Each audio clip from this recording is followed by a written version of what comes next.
Shalom Bapak Ibu Saudara sekalian, selamat datang di HOTK Online Session minggu ini. Saya bersyukur karena kita masih bisa berjumpa kembali, masih bisa sama-sama mempelajari firman Tuhan, walaupun masih secara online. Ya, tapi seminggu terakhir kita mendapatkan kabar yang baik, banyak kabar yang bagus ya. PSBB mulai dilonggarkan, orang bisa beraktivitas kembali, walaupun dengan tetap menjaga aman, jarak aman. Beberapa tempat sudah mulai berbuka bertahap. Pasti yang teman-teman anak muda semua paling notice adalah tanggal 8 dan 15. 8 restoran buka, 15 mall buka. Tapi kita tetap menjaga kesehatan ya, tetap menjaga jarak dan jaga aman lah semuanya. Terus beberapa dari teman-teman Bapak Ibu mungkin juga tanya, kapan HOTK buka kembali? Biarlah Ibu Gloria yang menjawab. Tapi yang lucu adalah saya melihat respon yang berbeda-beda. Ada yang senang, ada yang cukup banyak yang muncul ketakutan yang baru, kekhawatiran yang baru. Gimana cara kita menghadapi new normal ini? Apakah kita akan tetap aman dan sebagainya? Saya rasa itu wajar. Karena kita ini berubah lagi kan dari yang normal, berubah jadi PSBB, sekarang berubah jadi new normal. Dan setiap perubahan selalu membuat kita agak bingung, seringkali agak khawatir, agak takut. It's very normal, I think. Tapi yang menurut saya nggak boleh terjadi adalah kalau kita takut berlebihan dan khawatir berlebihan, karena itu nggak sehat menurut saya. Dan juga nggak sesuai dengan firman Tuhan. Tuhan berkata Tuhan tidak memberikan roh ketakutan, dan Tuhan berkata dengan kekhawatiran kita tidak menyelesaikan apa-apa, tidak menambahkan apapun pada hidup kita gitu.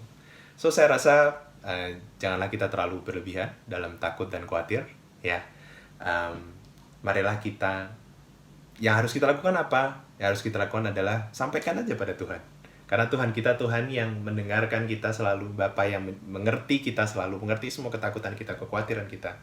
Kalau kita sampaikan itu kepada Tuhan, saya percaya Tuhan akan memberikan damai sejahtera, Allah yang melampaui segala akal, yang akan memelihara hati dan pikiran kita dalam Kristus Yesus. Amin. Ini semua mengingatkan saya pada satu lagu yang luar biasa, lagu yang cukup baru sebetulnya. Saya baru dapat ini bulan April, kalau nggak salah kemarin. Ada salah satu yang request waktu sesi live worship saya. Request, saya belum tahu lagunya, saya search, dan ternyata lagunya bagus banget. Saya sampai jadi langsung jadi lagu favorit saya saat ini sebetulnya. Lagunya mengingatkan kita bahwa apapun yang terjadi, melalui apapun itu, Tuhan selalu menyertai kita. Dan kita, apa yang bisa kita lakukan? Kita bisa tenang, karena kita selalu bersama dengan Tuhan kita yang luar biasa itu. Amin. Saya mau mengajak kita semua saat kita menyanyikan lagu ini untuk sama-sama menyampaikan kepada Tuhan keinginan kita untuk memperoleh ketenangan dan damai sejahtera yang dari Tuhan. Bukan karena kita hebat, bukan karena kita kebal, tapi karena kita tahu bahwa Tuhan kita Tuhan yang berkuasa dan memegang kendali atas seluruh alam semesta ini. Amin. Mari kita sama-sama menyanyikan lagu ini. Judulnya Tenang.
tempat maha tinggi. Bapa kekal mulia, Kau hadir di sini, memulihkan hati, menyembuhkan yang terluka. Ku kan tenang bersamamu, Bapa. Mengalir kuasa dari tempat maha tinggi. Bapa kekal mulia, Kau hadir di sini, memulihkan hati, menyembuhkan yang terluka. Ku kan tenang bersamamu, Bapa. Ku kan tenang bersamamu, Bapa. Ku kan tenang bersamamu, Bapa. Kami mau tenang Tuhan, damai sejahtera-Mu.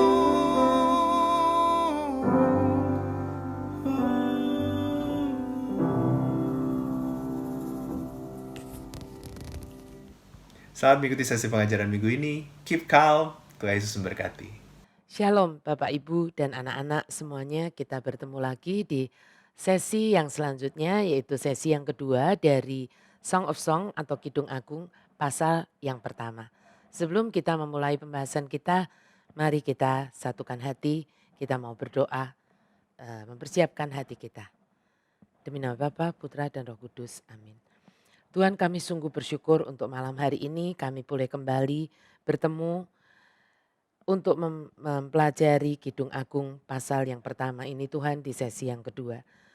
Kami mohon Tuhan supaya Engkau sendiri yang memberikan pewahyuan-Mu. Roh Kudus Engkau yang memberi roh pewahyuan-Mu kepada kami. Sehingga apapun yang Tuhan inginkan untuk kami tangkap, kami boleh menangkapnya. Kami boleh memahaminya. Dan biar Tuhan Engkau yang membukakan pikiran dan hati kami juga untuk bisa menerima setiap kebenaran firman-Mu. Walaupun seringkali itu tidak persis sama dengan apa yang kami kehendaki, tetapi biar kami boleh mengikuti apa yang Engkau kehendaki. Lembutkan hati kami Tuhan, supaya kami menjadi tanah yang subur, supaya setiap benih kebenaran firman-Mu boleh kami terima dan boleh tumbuh subur di dalam hidup kami. Kami juga berdoa Tuhan, supaya Engkau yang menguduskan pikiran dan hati kami, Engkau juga menguduskan tempat di mana kami menerima kebenaran firman ini. Sehingga kami layak untuk mengetahui setiap kehendak-Mu bagi hidup kami. Dan ubahkan kami Tuhan menjadi pribadi-pribadi seperti yang Kau mau di dalam satu nama yang punya kuat kuasa, nama Yesus Kristus, Tuhan dan Gembala Agung kami. Amin. Demi nama Bapa, Putra dan Roh Kudus. Amin. Ya, kemarin di Jumat lalu ya terakhirnya kita sampai di pengertian bahwa Sulamit ini gadis sulam atau Sulamit yang menggambarkan gerejanya yaitu Anda dan saya sudah mulai jatuh cinta kepada gembalanya ini. Nah, orang yang jatuh cinta kepada sang gembala ini, kepada Tuhan, biasanya mulai ingin mengetahui. Dia sudah jatuh cinta tetapi dia masih agak takut nih. Dan dia kepingin tahu kemana sebetulnya Tuhan membawa orang yang dicintainya. Kalau aku tuh cinta sama Tuhan, Tuhan pastinya cinta sama aku. Dan kalau aku sungguh cinta kepada Tuhan, dibawa kemana sebetulnya aku ini sama Tuhan. Dan Tuhan menjawab bahwa lihatlah dari orang-orang yang aku sayangi, orang-orang yang aku kasihi, khususnya dari Alkitab, kemana aku membawa mereka. Dan kemarin saya berkata bahwa kita bisa melihat Abraham, Musa, Daud, Yusuf dan juga tokoh-tokoh wanita mungkin di Alkitab seperti Ruth, Esther dan juga para rasulnya Tuhan Yesus di perjanjian baru. Semua Tuhan Yesus bawa ke yang namanya padang gurun. Nah, mereka datang kepada Tuhan Yesus bukan tanpa beban. Mereka punya segala macam persoalan di dalam hidup mereka. Tetapi kalau Anda mau belajar sungguh-sungguh, Anda akan bisa mengerti bahwa Tuhan Yesus tidak langsung mengangkat beban mereka. Tuhan Yesus tidak langsung instan mengangkat beban mereka. Bahkan seringkali Tuhan mengizinkan mereka itu diproses lewat hal-hal yang mungkin terasa di daging ini tidak enak. Dan saat itu kita seringkali bertanya, mengapa ini semua harus terjadi pada saya? Dan kita merasa bahwa berat sekali sebetulnya. Seringkali banyak orang merasa sudah sangat berat bebannya. Kenapa Tuhan tidak cepat-cepat angkat gitu beban saya ini? Ya, walaupun ada firman berkata bahwa pencobaan-pencobaan yang kamu alami tidak pernah melebihi, itu pencobaan biasa bukan luar biasa. Dan Tuhan berkata bahwa itu tidak pernah melebihi kekuatanmu. Dan pada waktu kamu dicobai, Dia akan memberikan kepadamu jalan keluar supaya kamu bisa menanggungnya. Tapi kan di dalam kehidupan nyata kita seringkali merasa bahwa ini beban sudah sangat-sangat berat. Tetapi Tuhan toh tidak mengangkatnya juga. Dan sepertinya juga tidak melihat jalan keluar. Mengapa demikian? Nah, saya kemarin berkata bahwa jawabannya ada di ayat 9 kan, tetapi kita pause dan kita akan bahas mulai malam ini ya. Nah, saya menemukan sebelum kita lanjut, saya menemukan satu quote bagus sekali, saya tampilkan ya di layar. Quote ini ibu-ibu, bapak dan anak-anak bisa melihat. Sometimes God doesn't change your situation because He is trying to change your heart. Seringkali kadangkala Tuhan tidak mengubah situasinya. Mengapa begitu? Karena Tuhan ingin mencoba mengubah hati Anda dan saya. Ya, nah malam hari ini kita mau melihat masuk ke ayat 9-nya. Saya akan bacakan ayat 9-nya, Bapak Ibu dan anak-anak silakan menyiapkan dari Song of Songs 1 ayat 9 dari The Passion version yang versi The Passion-nya ya. My dearest one, let me tell you how I see you. Ini Tuhan berkata bahwa aku mau kasih tahu kamu seperti apa aku tuh melihat kamu sebetulnya gitu ya. You are so thrilling to me. To gaze upon you is like looking at one of Pharaoh's finest horses. A strong, regal steed pulling his royal chariot. Kekasihku, kan kuberitahu bagaimana aku melihatmu. Engkau sangat menggairahkan bagiku. Ini dari matanya Tuhan ya. Memandangmu seperti memandang salah satu kuda terbaik Fir'aun. Seekor kuda kerajaan yang kuat yang menarik kereta rajanya. Nah, waktu membaca ini tiba-tiba Roh Kudus mengingatkan saya tentang Gideon. Ya, ada seorang tokoh di Alkitab yang bernama Gideon. Saya percaya Anda semua tahu ya kisah Gideon. Kalau yang belum tahu nanti bisa melihat di Hakim-Hakim, khususnya di pasal 6. Awalnya Gideon ini bukanlah seorang pahlawan. Bukan seorang pahlawan. Saat malaikat Tuhan menemui Gideon, Gideon itu sedang ngapain? Ada yang ingat Gideon sedang ngapain? Gideon sedang bersembunyi. Gideon sedang ngumpet. Dan ngumpetnya itu di tempat pengirikan gandum.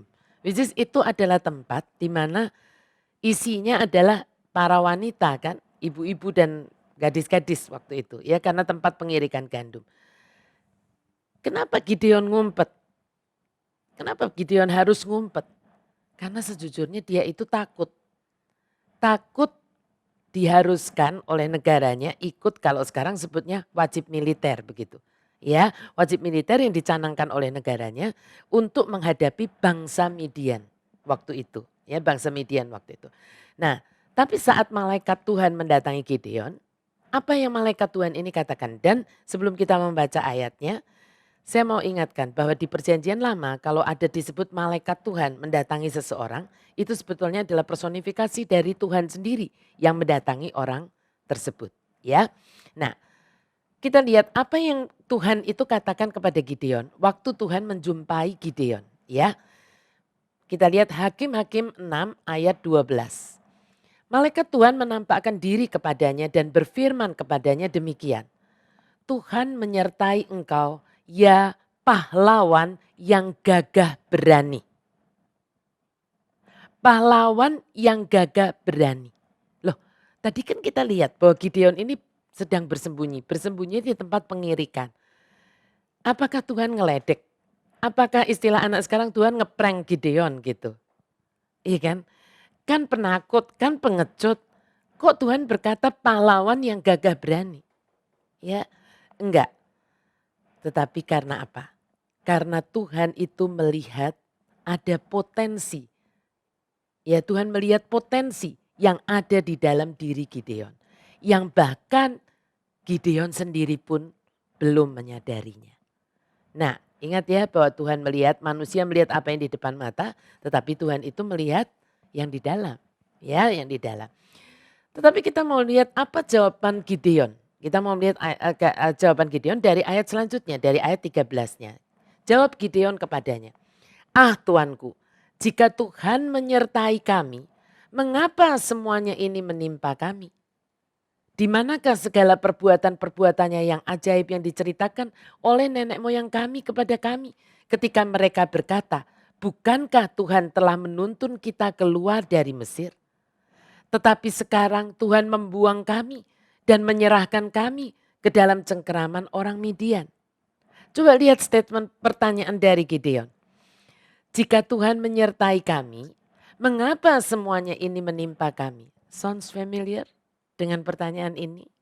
Ya, kita juga sering menanyakan seperti ini kan.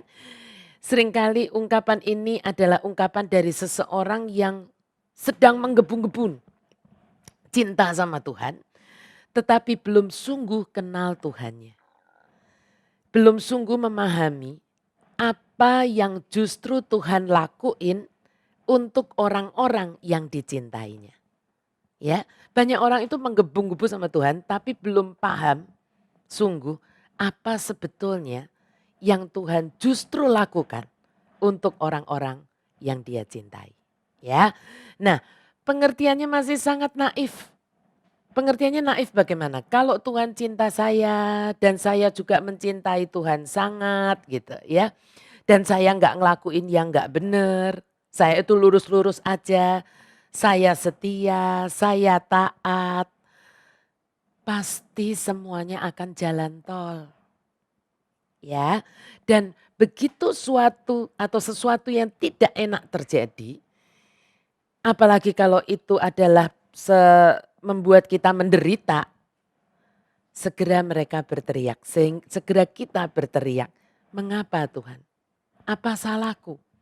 Kalau Engkau menyertai aku, mengapa semuanya ini terjadi kepada diriku, pada keluargaku, pada bisnisku, pada usahaku, pada kuliahku, pada sekolahku?" Ya. Tapi Tuhan yang melihat potensi yang ada di dalam diri Gideon tidak meladeni self pity. Self pity-nya Gideon ini. Kita lihat ya ayat 14-nya.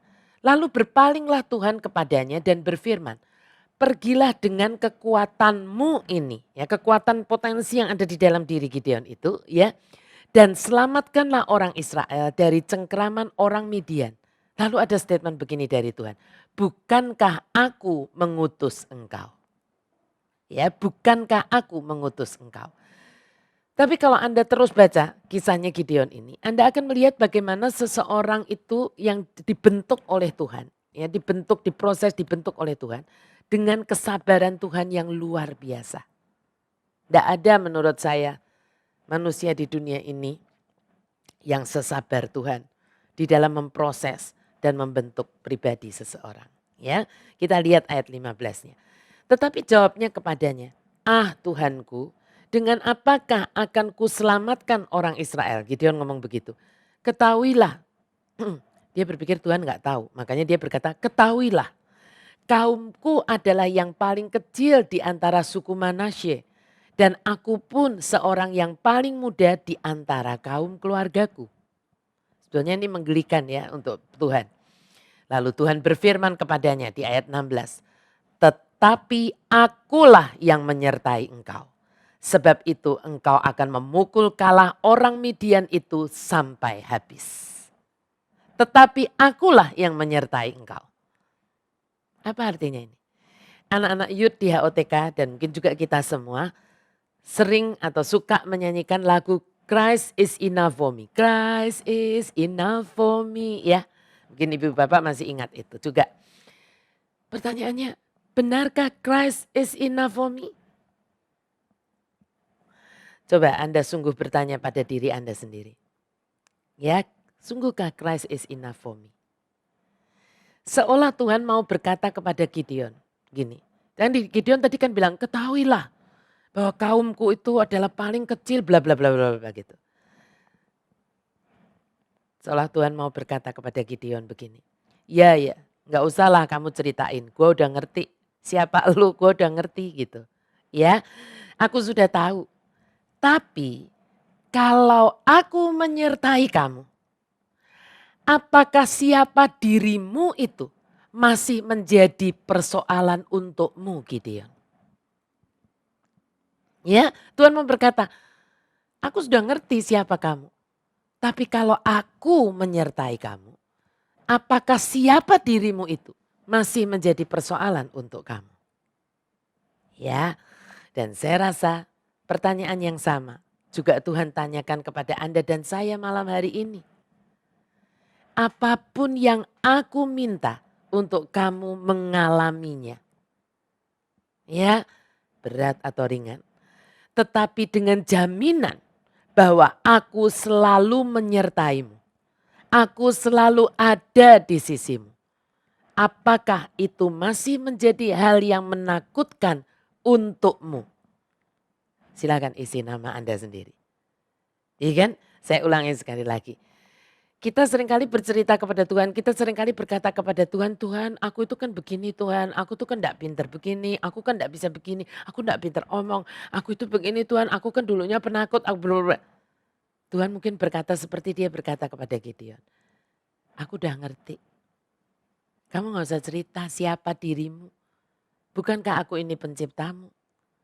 Ya, tetapi gitu, apapun yang aku minta untuk kamu lakukan, kalau dengan jaminan bahwa aku selalu menyertaimu, aku selalu ada di sisimu, aku selalu backup kamu.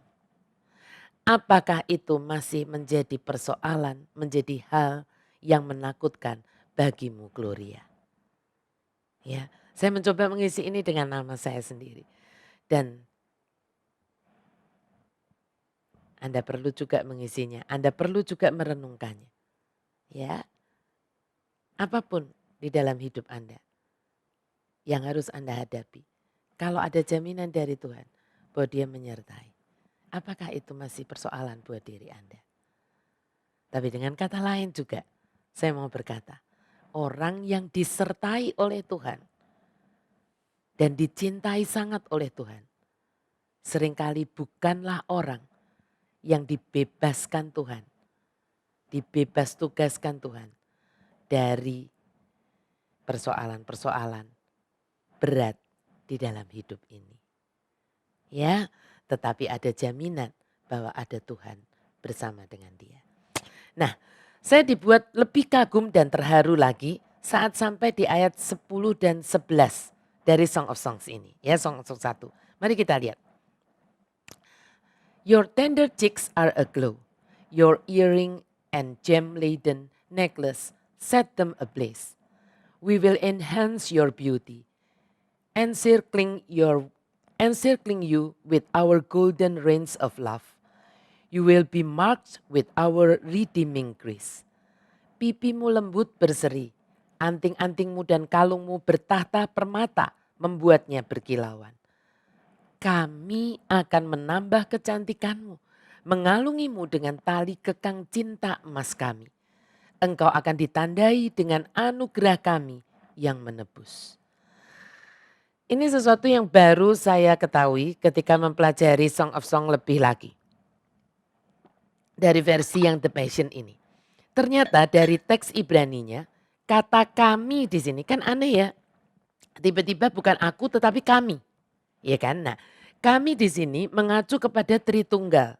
Tritunggal yang Maha Kudus, Bapa, Putra, dan Roh Kudus. Ya. Yang di dalam Kidung Agung ini kita diberi pengertian atau dibawa untuk memahami bahwa Bapa, Putra, dan Roh Kudus inilah yang akan selalu dilibatkan. Yang akan selalu dilibatkan di dalam membuat setiap bagian dari perempuan sulam ini atau sulamit ini menjadi cantik berseri-seri. Ya. Nah, dan semua itu diawali dengan mengalungi gadis sulam ini, mengalungi Sulamit ini dengan tali kekang cinta emas kami. Nah, di dalam teks aslinya itu bukan emas sebetulnya, tapi perak. Jadi kalung bertatakan perak. Konsep tentang perak di Alkitab ini selalu mengacu kepada penebusan. Harga yang dibayarkan, perak itu sebetulnya pada zaman dulu adalah di Israel adalah harga yang dibayarkan untuk membebaskan seorang dari perbudakan atau membebaskan seorang budak begitu. Ya, sekian keping perak seperti itu.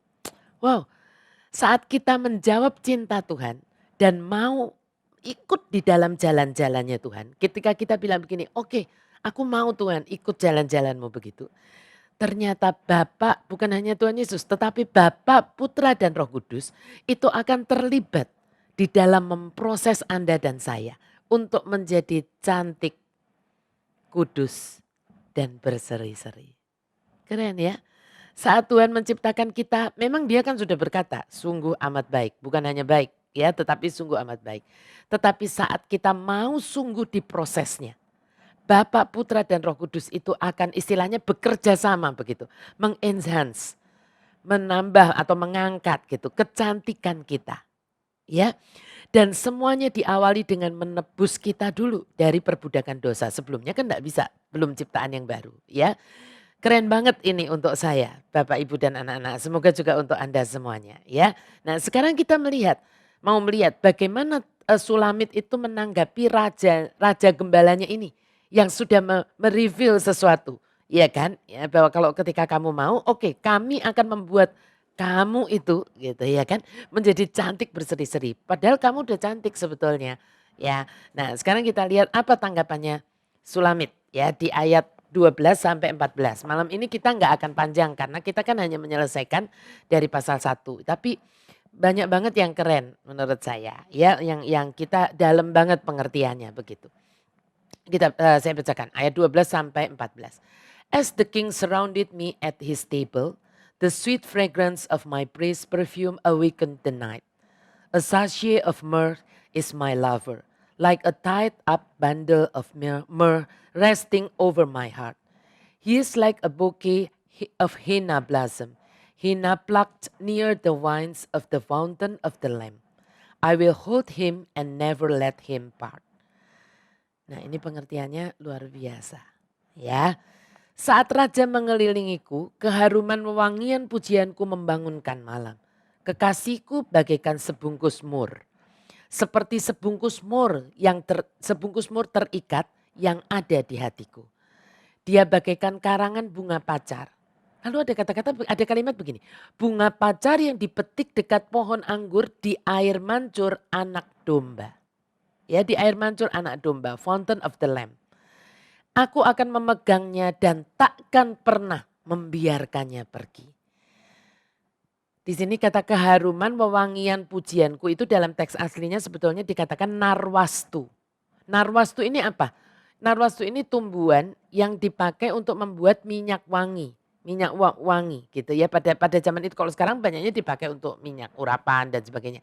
Minyak narwastu ini yang dipakai oleh Maria, saudaranya Marta, untuk mengurapi kakinya Yesus, mencuci kakinya Yesus dan disekat pakai rambutnya. Ingat ya waktu kita bicara itu ya.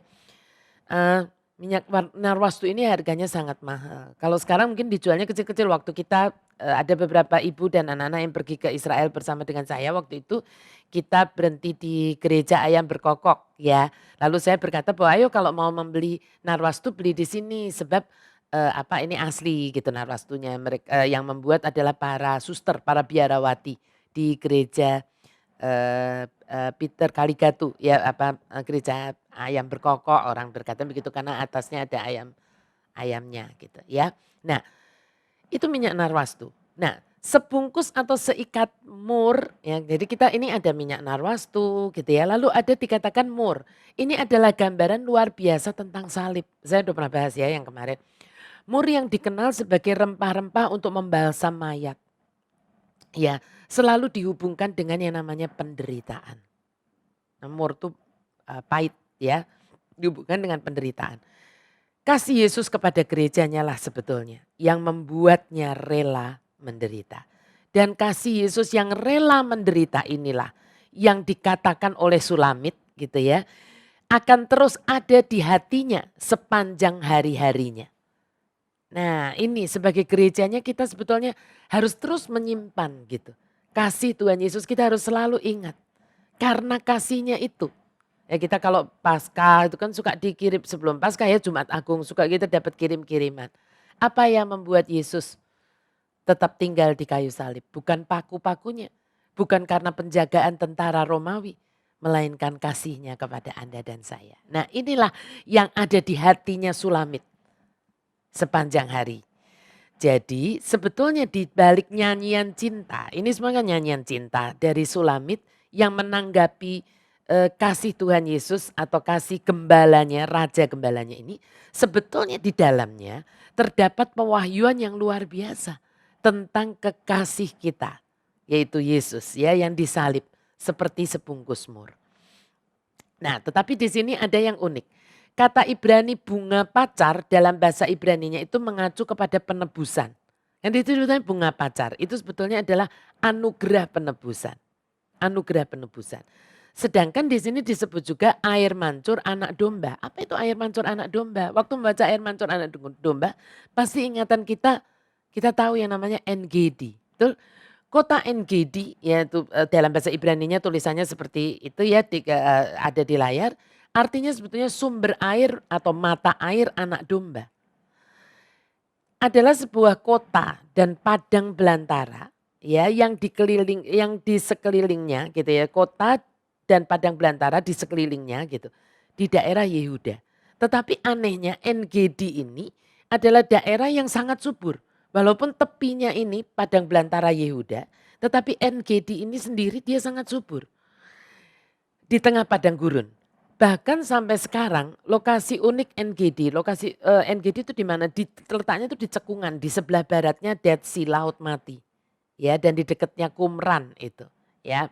Nah, ini sangat cocok untuk pertumbuhan tanaman subtropis. Ya, subtropis seperti palem dan sebagainya, dan itu adalah penghasil balsem juga. Ya, serta berbagai jenis buah-buahan, buah-buahan tropis pastinya. Sehingga Bapak Ibu dan anak-anak, NGD ini menjadi semacam oasis yang sangat kontras dengan padang gurun Yehuda. Sangat kontras dengan padang gurun Yehuda yang sangat tandus yang ada di sekelilingnya. Ya. Nah, apa maknanya semua ini? Ya, sebelum sampai kepada maknanya begini. Sebetulnya memang sangat jelas bahwa yang dipuja-puja dalam nyanyian atau dan dicintai oleh Sulamit di sini bukanlah sekedar laki-laki biasa. Ya, melainkan ini adalah Yesus Kristus sendiri. Yesus Kristus sendiri. Dan ini yang ajaib.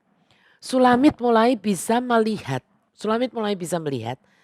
bahwa sekalipun di tengah padang gurun saat dia ada di dekat kekasihnya. Dia seperti berada di sebuah oasis. Keren ya. Itu sebabnya dia berkata, aku akan memegangnya dan takkan pernah membiarkannya pergi. Wah, waktu membaca ini buat saya rasanya keren banget gitu. Ya keren banget. Ya. Karena ini pewahyuan yang sangat dalam sebetulnya. Kalau kita membedah mananya di dalam terang Roh Kudus, kita akan mengerti. Kenapa sampai Sulamit mengatakan seperti itu. Makin kesininya Sulamit itu makin dibuat kagum dan makin dibuat jatuh cinta kan kepada kekasihnya ini, gembalanya ini ya. Dia sekarang mengerti bahwa di tengah padang gurun kalau dia ada, ya seperti tadi yang Gideon ditanyain. Aku ngerti, mungkin kamu harus menghadapi bangsa Midian ya kan yang banyak, yang kuat. Tetapi kalau aku ada menyertai kamu, masih jadi persoalan enggak? Sulamit mengerti bahwa sekalipun di tengah padang gurun, kalau dia ada di dekat kekasihnya, itu seperti oasis di tengah padang belantara. Ya, kita akan lanjut. Ayat 15. Ini adalah kata-kata dari sang gembala sekarang. Ya, sang gembala. Look at you, my dearest darling. Jadi gembala ini menanggapi kata-katanya, nyanyiannya dari gerejanya. Tanggapan hati dari gerejanya, dari Sulamit ini. My dearest darling, you are so lovely. Your beauty itself to me. Your passionate eyes are like gentle dove. Lihatlah di kau kekasihku, engkau teramat cantik. Bagiku engkaulah hakikat kecantikan itu sendiri. Tuhan itu mengagumi Anda dan saya. Tuhan itu melihat Anda dan saya seperti ini. Terharu banget ya kita. Padahal kita seringkali merasa diri kita jelek banget ya. Matamu penuh gairah bagaikan merpati yang lembut. Nah, kata cantik dalam bahasa Ibrani-nya adalah yap'ah. Yap'ah. Nah, ini digunakan 5 kali untuk menggambarkan si Sulamit ini. Dan 3 kali dia bahkan disebut hayap'ah banazim. Artinya apa? Yang tercantik di antara perempuan. Bukan cuma cantik. Yang tercantik, yang paling cantik di antara perempuan. Jadi 8 kali kecantikannya dipuji-puji. Yang ketiga kalinya dikatakan hayap'ah banazim. Cantik banget. Ya lebih cantik, pokoknya paling cantik lah di antara semua wanita. Ya. Nah, kenapa 8? Bukan tanpa makna Bapak Ibu dan anak-anak. 8 itu dalam gematria Ibrani adalah angka untuk yang artinya maknanya adalah ciptaan yang baru. Ya, 8 itu adalah ciptaan yang baru. Ya. Jadi Anda yang lahirnya di tanggal 8, Anda bisa berkata aku ini ciptaan yang baru. Ya, saya pernah pernah sedih, kok saya nggak lahir di tanggal 8 ya waktu tahu ini. Tetapi ketika sampai di tanggal 16 saya tahu bahwa 8 itu ciptaan yang baru, kalau 16 itu apa? Resurrection, kebangkitan. Wah, saya senang. Saya suka cita banget ya. Artinya saat Anda dan saya menjadi ciptaan yang baru, Anda born again, di mata Tuhan kita ini sangat-sangat cantik. Lebih cantik dari siapapun. Siapa bilang amin? Ya.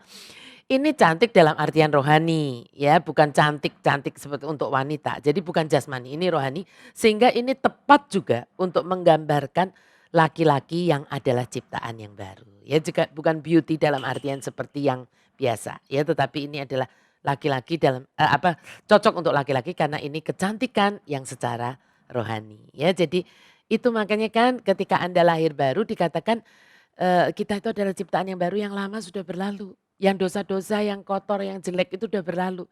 Sesungguhnya yang baru sudah datang, jangan mau ditipu oleh iblis. Ya, ketika Anda sudah mengaku dosa Anda menerima Yesus sebagai Tuhan dan Juru Selamat Anda adalah ciptaan yang baru. Dan di mata Tuhan memang semuanya baru. Dan Anda teramat cantik.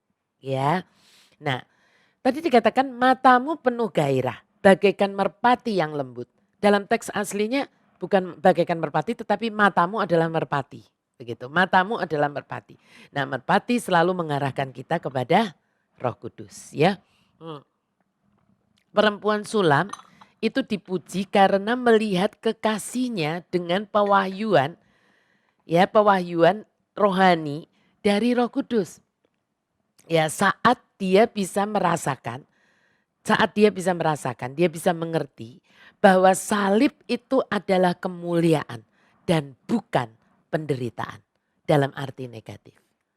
Saat Anda dan saya bisa melihat salib apapun di dalam kehidupan Anda, ya, bukan sebagai penderitaan melainkan sebagai kemuliaan, itu pasti bukan Tuhan, pasti bukan manusia, bukan dari diri Anda sendiri, melainkan Tuhan, Roh Kudus yang mewahyukannya kepada Anda.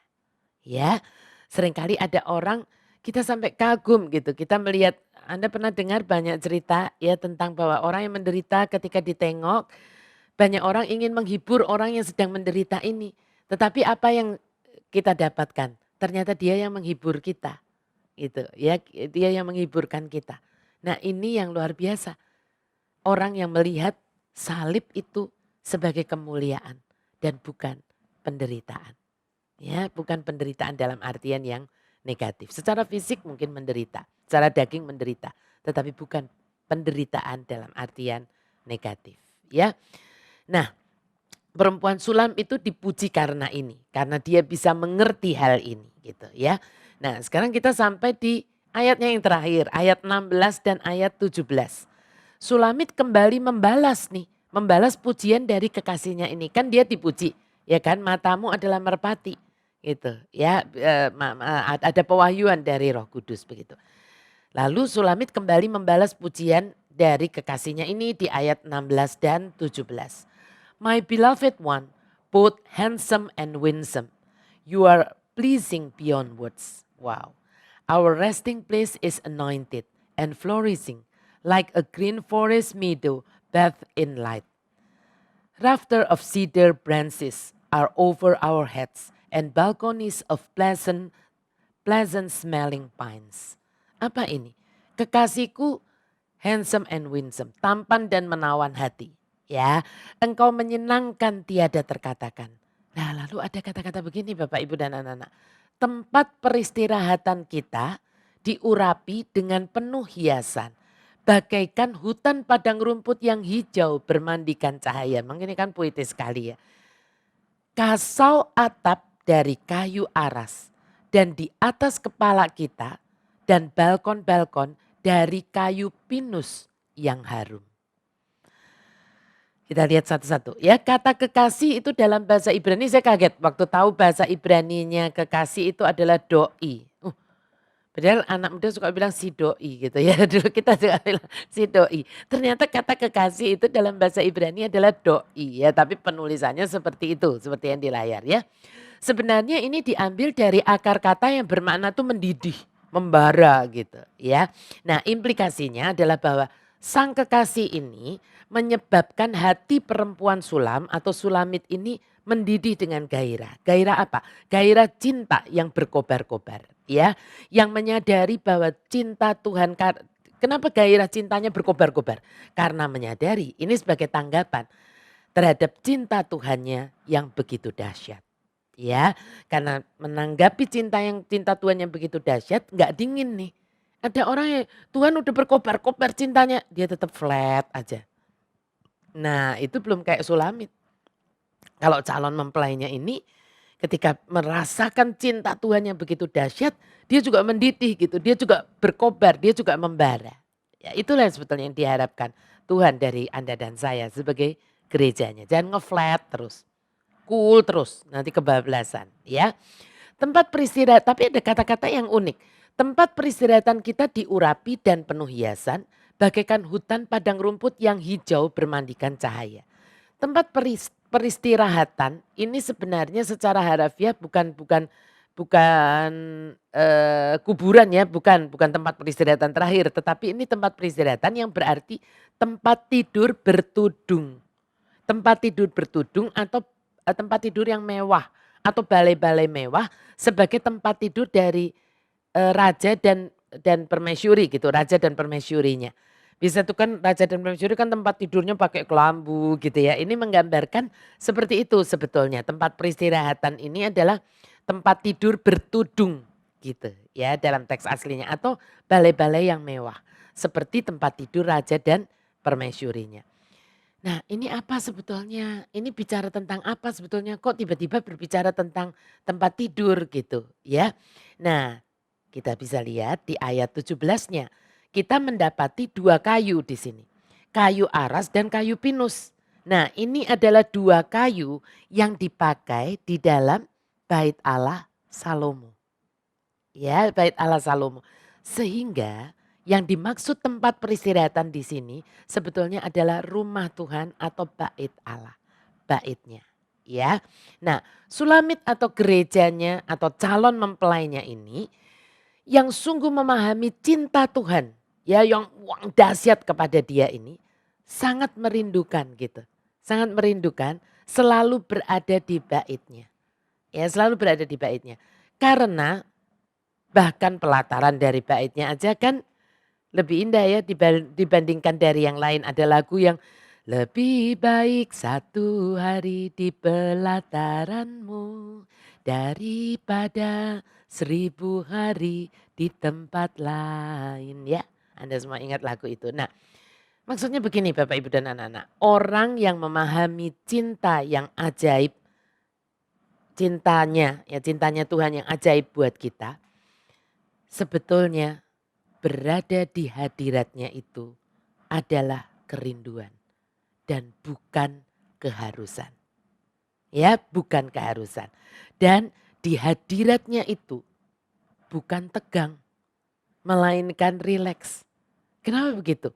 Karena disitulah kita bisa beristirahat.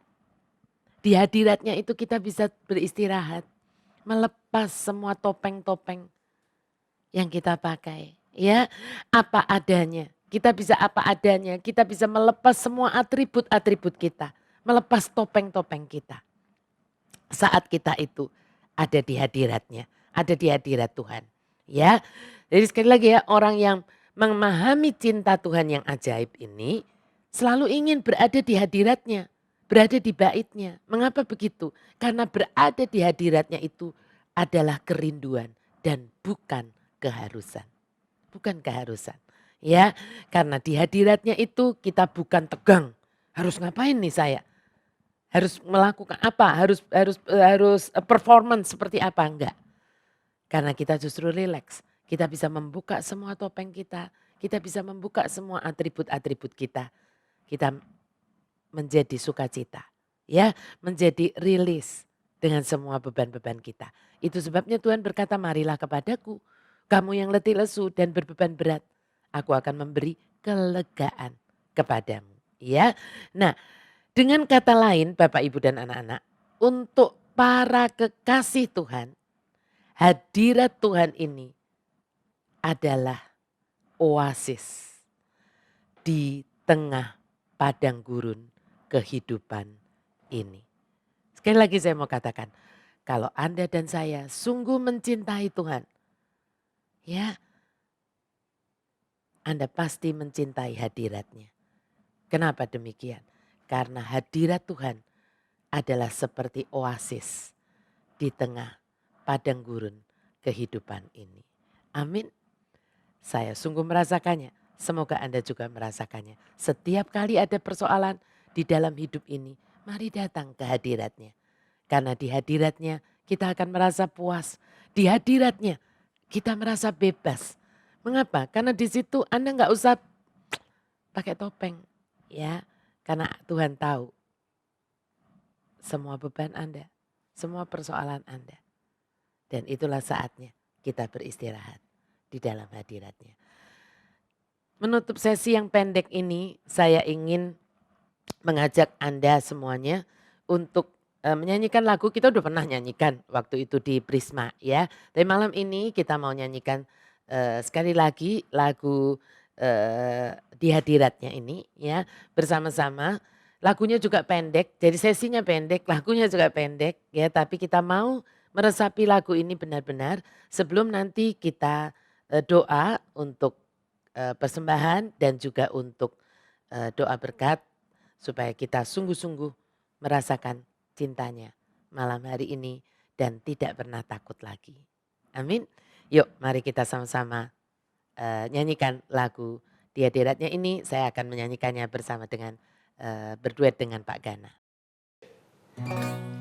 Di hadiratmu aku puas, di hadiratmu aku bebas, di hadiratmu ada terang kehidupanku, pernyataan kuasa kekuatanmu. Di hadiratmu ku datang, persembahkan lagu di hadapan Rajaku. Sungguhkah di hadiratnya Anda merasa Anda puas? Sungguhkah di hadiratnya itu adalah kerinduan Anda yang terdalam? Sungguhkah di hadiratnya itu Anda seperti menemukan oasis di padang gurun? Kalau belum, Anda perlu bertanya. Mungkin Anda masih seperti Gideon yang berusaha untuk menampilkan yang terbaik di hadapan Tuhan, sehingga akhirnya kita tetap memakai topeng. Kita tetap memakai atribut-atribut kita waktu kita ada di hadiratnya Tuhan.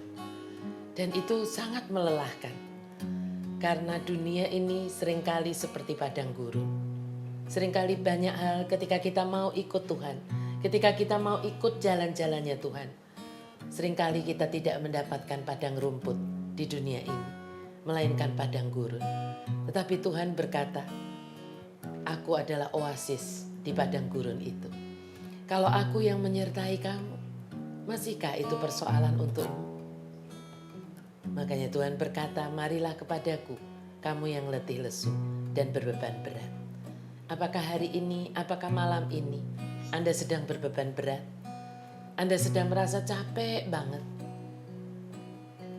Ketika Tuhan mengundang Anda ke hadiratnya, apakah Anda menanggapi itu sebagai keharusan? Ataukah Anda menanggapinya sebagai kerinduan? Saya ingin banget mengajak Anda semuanya, Bapak, Ibu, dan anak-anak, apalagi kalau Anda malam hari ini mendengarkan kebenaran firman Tuhan tadi bersama-sama dengan seluruh keluarga. Yuk, di hadapan Tuhan bukan suara kita yang hebat, bukan permainan musik kita yang bagus, melainkan hati kita yang sungguh merindukan Tuhan. Mari punyai hati yang merindukan Tuhan sangat malam hari ini. Ya, saya rasa pasti pandemi ini akan berakhir. Tetapi masa-masa kita masih bisa berkumpul seperti ini, mungkin punya waktu yang lebih banyak bersama-sama mendengarkan kebenaran firman Tuhan, bersama-sama menyembah Tuhan. Ini sesuatu yang amat sangat berharga. Jangan sampai itu terlewat. Malam hari ini kita mau berlatih. Lepaskan semuanya, gak usah pikir suara saya jelek atau suara saya bagus. Mari kita sama-sama menyanyi untuk Tuhan. Mari sama-sama kita datang, masuk sampai ke hadiratnya dengan hati kita yang merindukan Dia. Ya, mari sama-sama kita katakan. Di hadiratmu aku puas, di hadiratmu aku bebas, di hadiratmu ada terang kehidupanku, pernyataan kuasa kekuatanmu. Di hadiratmu ku datang, persembahkan lagu di hadapan Rajaku. Sekali lagi di hadiratmu, di hadiratmu aku puas, di hadiratmu aku bebas, di hadiratmu ada terang kehidupanku, pernyataan kuasa kekuatanmu. Di hadiratmu ku datang, persembahkan lagu di hadapan Rajaku. Di hadiratmu, di hadiratmu ku datang, persembahkan lagu di hadapan Rajaku. Mari Bapak, Ibu, dan anak-anak, kita mau bawa hati kita yang menyembahnya. Kita juga mau membawa persembahan kita, biar Mbak Gana tetap mengiringi dalam musik. Kita mau masuk di dalam doa, kita mau sungguh-sungguh, mungkin selama ini kalau di Prisma kemarin, sebelum masuk ke persembahan, kita selalu menyatukan hati, kita mempersiapkan hati kita. Saya ingin malam hari ini tadi lewat lagu ini, kita sebetulnya juga menyiapkan hati kita. Saat kita mau masuk ke dalam hadiratnya, membawa persembahan kita. Persembahan seperti apa yang kita mau bawa?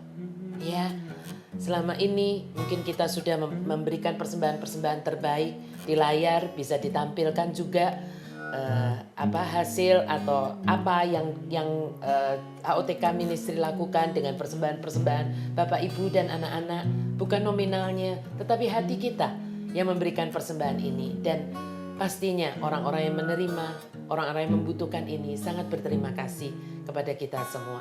Dan bukan hanya untuk itu saja, tetapi juga untuk memperbesar kerajaan Allah di dunia ini lewat HOTK Ministry. Ya, kami sungguh bersyukur, saya sungguh bersyukur dan mengucapkan terima kasih. Dan malam hari ini kita mau sekali lagi membawa persembahan terbaik kita mau siapkan hati kita. Dan nanti di layar kita sekarang sudah ada QR Code yang bisa Anda scan seperti itu, lalu bisa menggunakan OVO, lalu GoPay, apapun aplikasi pembayaran Anda bisa menggunakannya. Tapi bisa juga ditransferkan seperti biasa. Ya, QR Code ini hanya untuk mempermudah saja. Tapi sekali lagi, kita mau sungguh-sungguh berdoa. Kita mau jangan memberikan persembahan dulu, ya nanti bisa ditransfer, bisa dengan QR Code. Tapi saya mau kita berdoa dulu. Kita menyiapkan hati kita, ya sekaligus nanti juga doa berkat. Kita mau membawa persembahan yang terbaik karena kita masuk ke dalam hadiratnya. Persembahan yang pastinya menyukakan hatinya. Mari kita satukan hati kita di dalam doa. Di nama Bapa, Putra, dan Roh Kudus. Amin.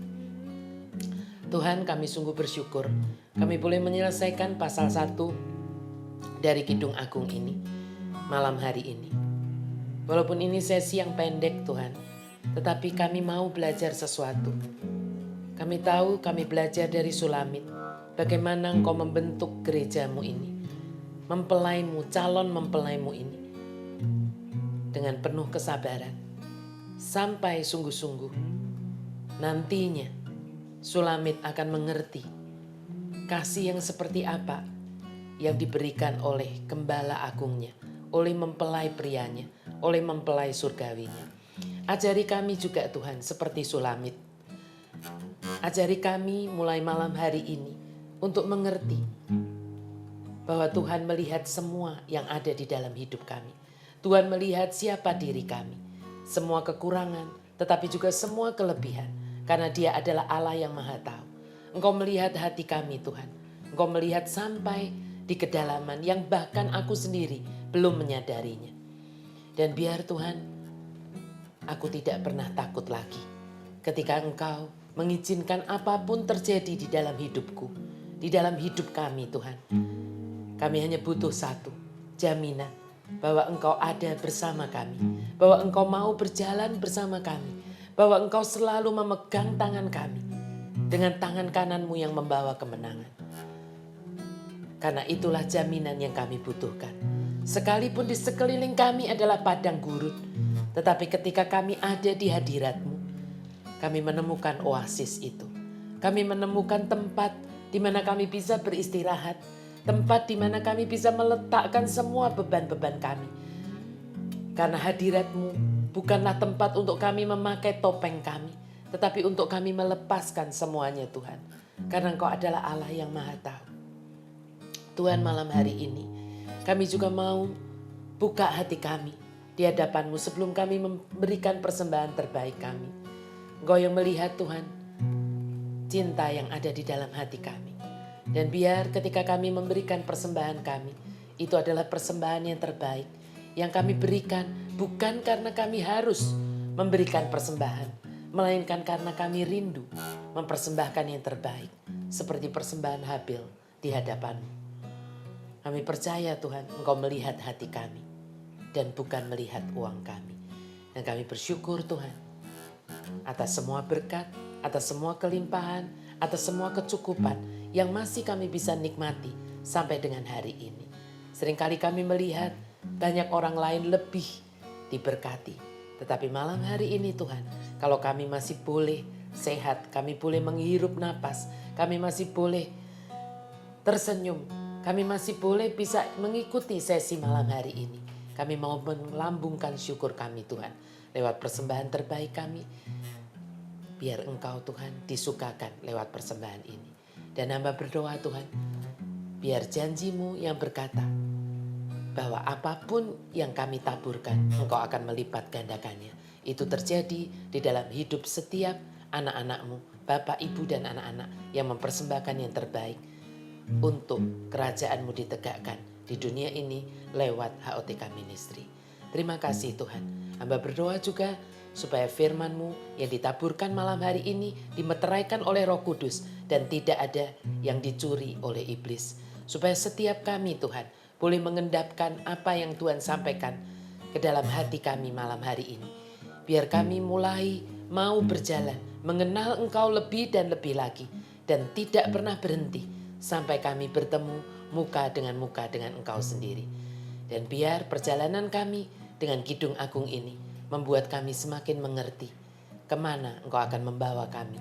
Kalau Engkau mencintai kami dan Engkau membentuk kami, Bapa, Putra, dan Roh Kudus bekerja sama membentuk kami, memproses kami, sehingga kami menjadi sungguh-sungguh cantik dan kudus saat nanti Tuhan Engkau menemui kami muka demi muka.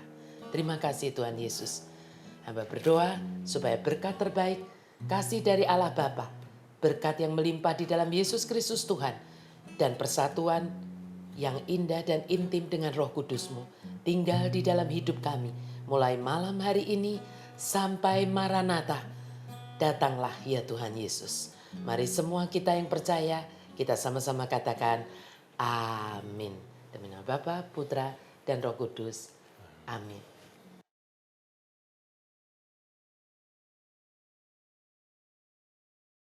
Terima kasih Anda sudah menyaksikan sesi-sesi dari khotbah OTK lewat YouTube ini.